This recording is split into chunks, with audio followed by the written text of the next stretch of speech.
รอฟังไก่ขันดึมหมีนี่นะหายชัดไอ้สวยตะกอนนี้เสียงสนั่นปั่นปึ้นนอกจากมีถึงวันแล้วก็ออกอากาศทางสถานีวิทยุแห่งนี้เป็นประจำก็ต้องขออนุโมทนาขอบใจต่อเจ้าหน้าที่สถานีวิทยุเป็นอย่างมากและขออนุโมทนาต่อญาติโยมที่ติดตามฟังรายการนี้มาด้วยดีตลอดตัวเจ้ามีกำลังใจเนาะมีกำลังใจเพราะว่ามีคนฟังมีคนฟังเหมือนเอาของกินของว่าไปนั่งค้านั่งขายนะกะแต่งขนมครกกะขนมปาดกะทำอันนั้นทำนี้ไปนั่งขายมีคนมาแวะซื้อนะมีกำลังใจที่จะยะที่จะทำแต่นี่คือธรรมะญาติโยมเมื่อญาติโยมทั้งหลายฟังตัวเจ้าก็ดีใจว่าสิ่งที่ทำออกไปสร้างออกไปอู้จางออกไปนั้นมันมีประโยชน์ต่อทุกท่านทุกคนต่อผู้ฟังถ้าจะให้เกิดประโยชน์อย่างจริงจังนั้นฟังแล้วนำไปคิดจนเกิดการปฏิบัติตามธรรมะที่ได้กล่าวอันนั้นยิ่งดีอกดีใจนี่ก็ขอขอบคุณอีกครั้งต่อไปเรามาไหว้พระนพธรรมกันก็เป็นมงคลต่อชีวิตก็เจริญพรญาติโยมบ้าตามกันไปหรือว่าประนมมือตั้งจิตตั้งใจนึกในใจถึงพระพุทธพระธรรมพระสงฆ์ตัวไปพร้อมนะอรหังสัมมาสัมพุทโธภควาพุทธังภวันตังอภิวาเทมิกราบพระพุทธสวากขาโตภควตาธัมโมธัมมังนะมัสสามิกราบพระธรรมสุปฏิปันโนภควโตสาวกสังโฆสังฆังนัมมามิกราบพระสงฆ์นะโมตัสสะภะคะวะโตอะระหะโตสัมมาสัมพุทธัสสะ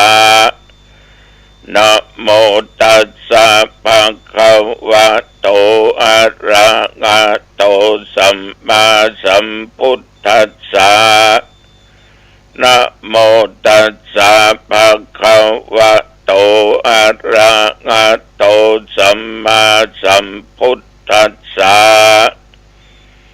พุทธังสรณังคัจฉามิธัมมังสรณังคัจฉามิสังฆังสรณังคัจฉามิตุติยัมปิพุทธังสร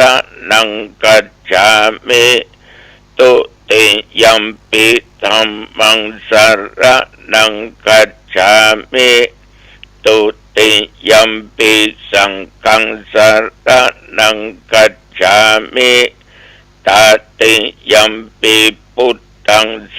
รณังคัจฉามิตติยัมปิธัมมังสรณังคัจฉามิตติยัมปิสังฆังสรณังคัจฉามิอิติปิโสภะคะวะอะระหังสัมมาสัมพุทโธ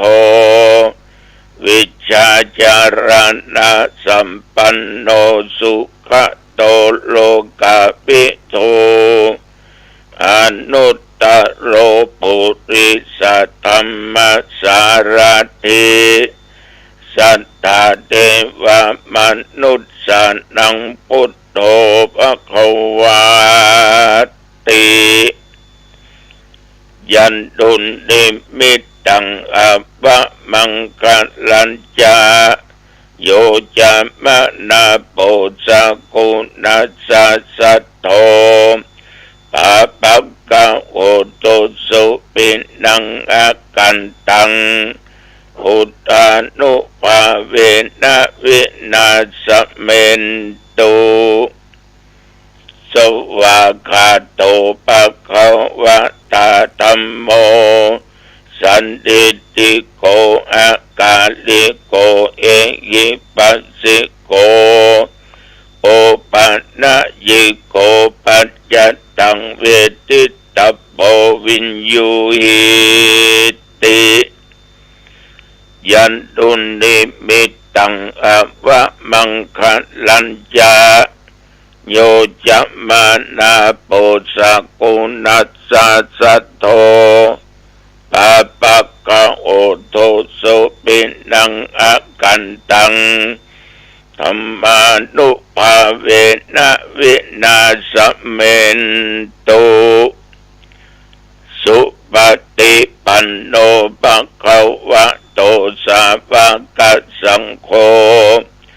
อุชุปฏิปันโนภะคะวะโตสาวกสังโฆยายะปฏิปันโนภะคะวะโตสาวกสังโฆสามิจิปฏิปันโนภะคะวะโตสาวกสังโฆยะติตังจัตตาริปุริสายุคานิอัตถปุริสปุคลาเอสะภะคะวะโตสาวกสังโฆอาหุนายโยปาหุนายโยทักขินายโยอัญชลิกระนิโยอนุตตรังปุญญังเขตังโลกัสสาติยันตุนิมิตตังอัปปะมังคลัญจาโยจะมานาโปสกุณัสสะสัทโธปะปักขะโอโตสุปินังอากันตังสังฆานุภาเวนะวินาสเมนตุวิปัสสิสานามัตโตจักขุมันตัสสะสิริมัตโตสิกิสัพเพนะมัตโตสัพพะพุทธานุกัมปิโนเวสะปุสสะนะมัตโตนะหาตะกัสสะตะปัสสิโนนะมัตโตกะกุสันตัสสะมาระเสนะปะมัตถิโนโกนากัมมันนัสสะนะมัตโตปรมันนัสสะปุสิมัตโต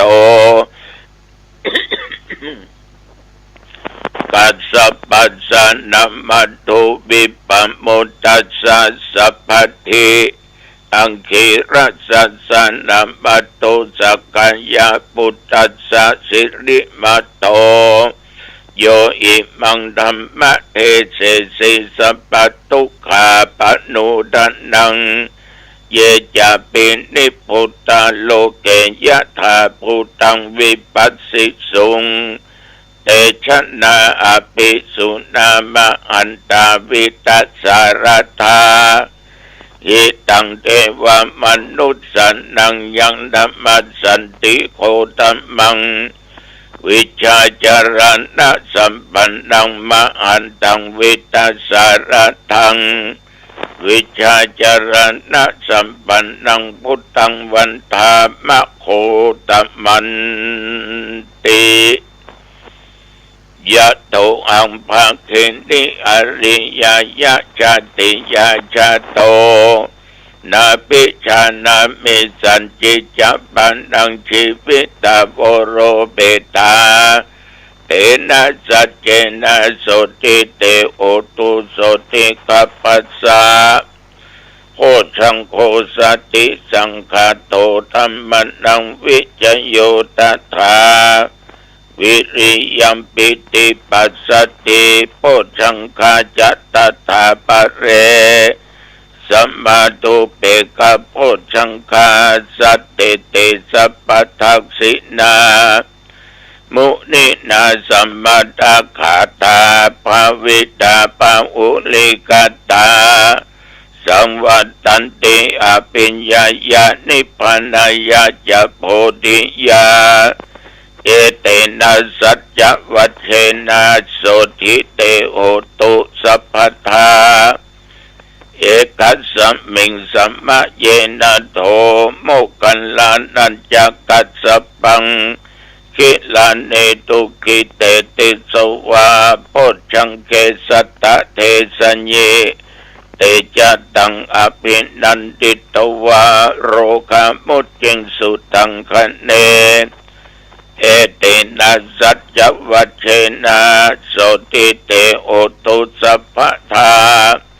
เอกทาตัมปราชาปิเกลันเยนะปิปิริโตจุนดาเทเรนะตัญเยวาปนาเปตวานะสัทธัลลังสมุติตวาจะอาปาทาธัมมาวุธาสิธานะโสเอเตนะสัจจวัชเชนะโสติเตโอตุสัพพทาปะอินาเตจะอาปาทาตินันนัมปิมะเอสินังมัคคะอัตตะกิเลสวะปัตตานุปติธัมมตังเอเตนะสัจจวัชเชนะโสติเตโอตุสัพพทาสกัดตัวปุตตะรัตนังโอสถังอุตตมังวะลังอิตังเดวมนุสานังพุทธเตเชนะโสตินานัสสันตุปัตถวาสเปตุขาอุปัสสะเมตุเตสกัดตัวธรรมรัตนังโอสถังอุตตมังวะรังปะลิลาหุปัสสมนังธรรมเตเชนะโสตินานัสสันตุปัตถวาสเปพยาวุปัสสะเมตุเตสกัดตัวสังฆรัตนังโอสถังอุตตมังวะรังอาหุนายังปาหุนายังสังฆเตเชนะโสตินานัสสันตุปัตถวาสเปโรกาวุปัสสะเมตุเตนัตถิเมสระนังอัญญังพุทโธเมสระนังวรังเอเตนะสัจจวัชเชนะโอตุเตชยมังคลังนัตถิเมสระนังอัญญังธัมโมเมสระนังวรังเอเตนะสัจจวัชเชนะโอตุเตชยมังคลังนัตถิเมสระนังอัญญังสังโฆเมสรณังวรังเอเตนะสัจจวัชเชนะโหตุเตชยมังคลังภวตุสัพพมังคลังรักขันตุสัพพเทวตาสัพพพุทธานุภาเวนะสัทธาโสติภวันตุเตภวตุสัพพมังคลังรักขันตุสัพพเทวตาสัพพธรรมานุภาเวนะสัทธาโสติภวันตุเตภวตุสัพพมังคลังรักขันตุสัพพเทวตาสัพพสังฆานุภาเวนะสัทธาโสติภวันตุเต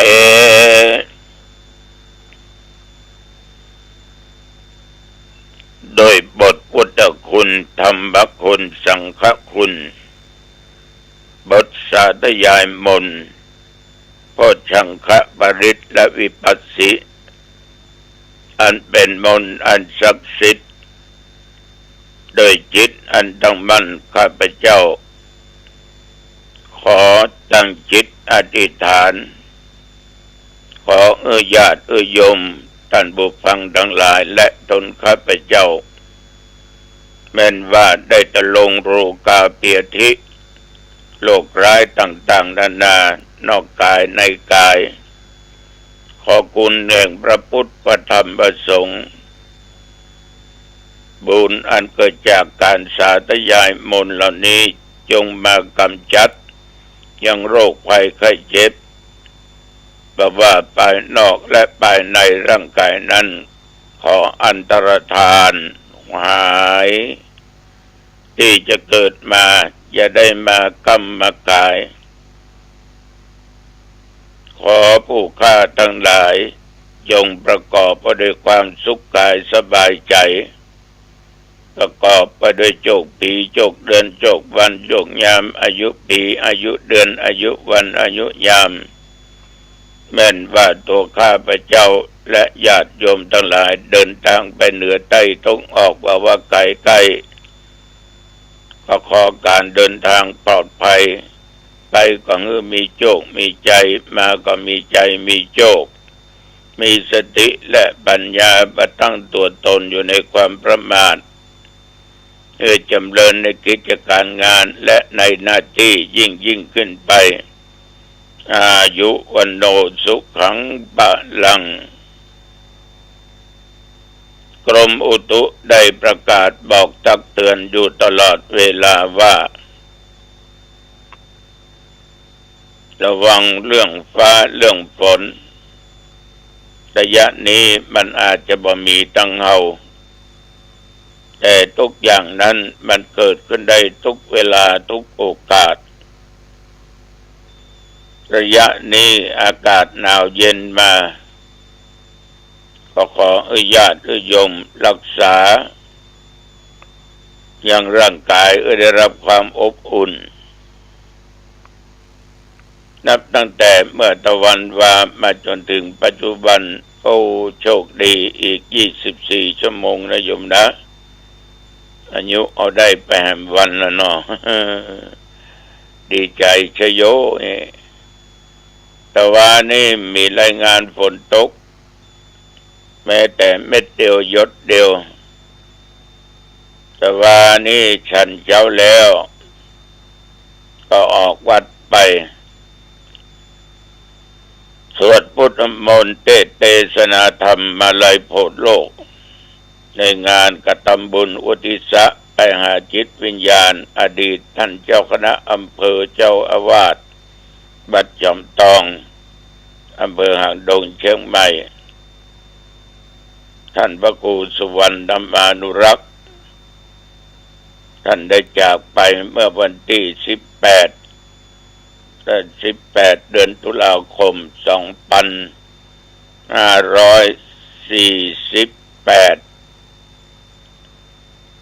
แล้วก็ตั้งศพบำเพ็ญกุศลไว้หลายปีจึงพระราชทานเพลิงศพนับตั้งแต่วันตายมาจนถึงปัจจุบัน ได้20 ปีป่ายน้อยหนึ่งท่านพระครูสถิตปุญญาภินันท์เจ้าคณะตำบลหนองควายวัด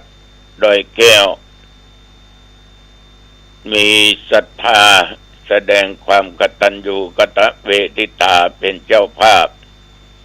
จัดมีการกระทำบุญไปหาพระมหาเถระคือมีครั้งหนึ่งท่านพระครูสถิตนี่ท่านตะลงโลกาเปียธิบ้านญาติที่กรุงเทพหลวงพ่อพระครูกับโยมลงไปเยี่ยมถึงกรุงเทพแล้วก็กลับมาก็จัดการญาติโยมดาวกว่าสืบปุราชตาแล้วก็สืบปุราชตาแก่ท่านพระครูองค์นี้เลยนึกถึงพระคุณของหลวงพ่อผู้ที่จากไปก็จึงเป็นเจ้าภาพอุทิศส่วนบุญกุศลการไปหาวิญญาณของหลวงพ่อพระครูสุวรรณธรรมานุรักษ์กตัญญูกตเวทิตานี้ญาติโยม คนหาได้ยากบุพการีบุคคลผู้มีอุปการะคุณเช่นว่าพ่อแม่ครูบาอาจารย์พระพุทธตลอดจนพระมหากษัตริย์และผู้มีพระคุณทั้งหลายอันนี้ยังมีอยู่เหมือนกับพ่อแม่เฮามีพระคุณต่อเฮาอันเป็นลูกเต้าพ่อแม่เฮามีครอบครัวก็มีพระคุณต่อลูกต่อเต้าของเฮาท่านทั้งหลายอันนี้ยังมีแต่ว่ากตเวทิตาธรรมหูจักคุณทดแทนพระคุณนั้นตาในยุคปัจจุบันนี่หายากนะแก่เนื้อหายากเป็นศิษย์ก็ศิษย์หลังครูเป็นลูกก็เป็นลูกทรพีลูกอกตัญญูบ่ฮู้จักคุณพ่อลืมคุณแม่ลืมหมดสะปะสะเปดญาติโยมหาได้ยากถ้าใครได้ลูกเต้าดีเลี้ยงดูทดแทนกิจการงานก็ดีฟังคำสั่งคำสอนเป็นขี้เหล้าขี้ยาบ่สัมบะเลเทเมายักการยักงานบ่ขี้คร้านนี่นะบ่คบคนบ่ดีได้อย่างอี้นี่ป้าจกดีเนาะเหลือคนถูกหวยกันเนาะพอได้ลูกดีเนาะบ่ลืมเป้าบ่ลืมแม่เลี้ยงดูพ่อแม่เจ็บไข้ได้ป่วยก็รักษาดูแลพ่อแม่ตายไปก็ทำบุญอุทิศส่วนกุศลให้พ่อแม่เปิ้นบ่ตายก็ทำตัวทำตนต้องอยู่ในศีลอยู่ในธรรมพ่อแม่ก็ตายรับเพราะลูกเป็นคนดีสืบทอดวงศ์ตระกูลไปทรัพย์สมบัติไปฉะนั้นญาติโยมลูกดีนี่หายากศิษย์ดีก็หายากชาวพุทธที่ดีก็ยังมีแต่ก็หายากยิ่งปัจจุบันเนี่ยฟังไหนบ่ได้ไหนคนนั้นก็อู้อย่างหนึ่งคนนั้นก็อู้อย่างหนึ่งใครจะทำลายพุทธศาสนาใครอักพุทธศาสนาจริงเอาก็บ่สามารถที่จะหูได้เอามีหน้าที่ฟังก็ฟังไปเถอะเน้อยมเน้อใจสติปัญญาตึกต้องพิจารณากำอู้กำจาที่เขาได้ยินได้ฟังมาแท้บัดแท้ฉะนั้นในพุทธศาสนาเอามีองค์สมเด็จพระสัมมาสัมพุทธเจ้ามีคุณแห่งพระพุทธพระธรรมเป็นที่สักการะเป็นที่บูชา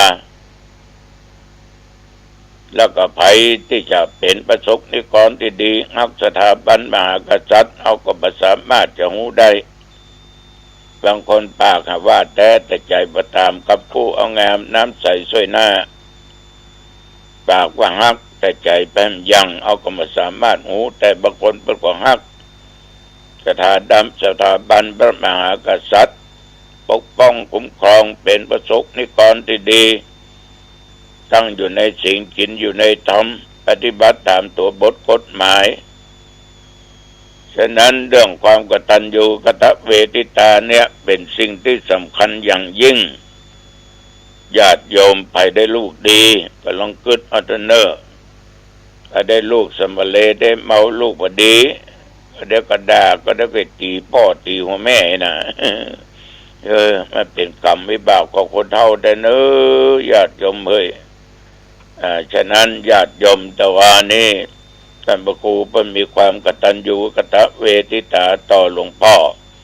นิมนต์ตุเจ้า39ตนไปสวดพุทธมนต์ถวายวัตถุปัจจัยทายธรรม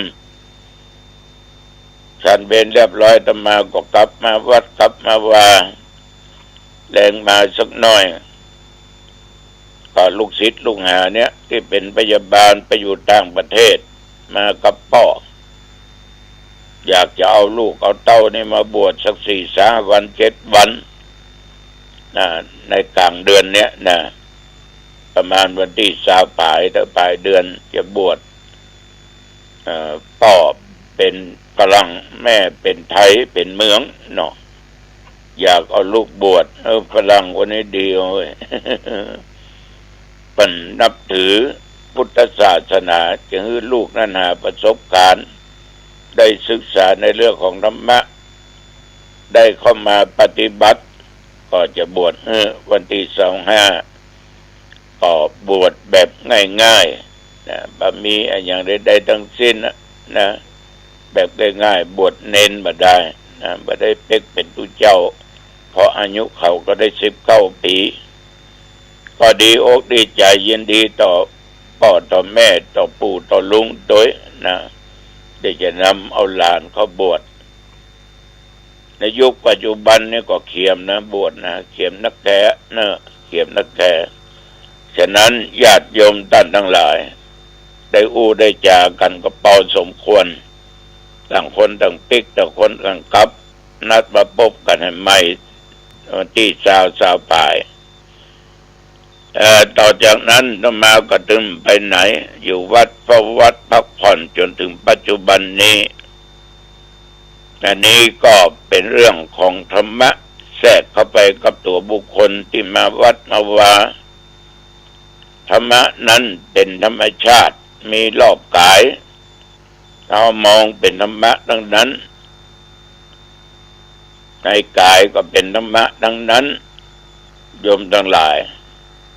อย่างเวลาประเดี๋ยวนี้ทุกเจ้าเจ็บเหงือกปวดโตแต่ว่าไปฉันเข้า ไปครบเส้นอย่างหมูที่เขี้ยวมันหล่อนเลยทำมือเขี้ยวทำมือเหงือกนะปวดขึ้นมา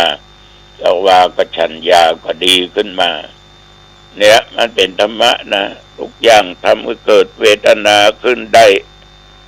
ธรรมะเนี่ยมันเกิดง่ายเราคิดเป็นธรรมะก็เป็นธรรมะถ้าอย่างนี้ผ่านก็ผ่านไปก็มาพิจารณาว่าเกิดแต่เจ็บเป็นเรื่องธรรมดาไปละแต่เรื่องตายก็สมัยมันก็ธรรมดาเพราะทุกคนจะหนีแบบป้นก็ว่าเปิ้นว่าตัวแต่เมื่อมีชีวิตความชั่วอย่าทำให้ทำแต่ความดีคนตั้งไปตั้งหน้าจะสดใสเอาละวันนี้อันว่าเป็นเวลาพอสมควรอายุวันโนสุขังพลังพบกันใหม่โอกาส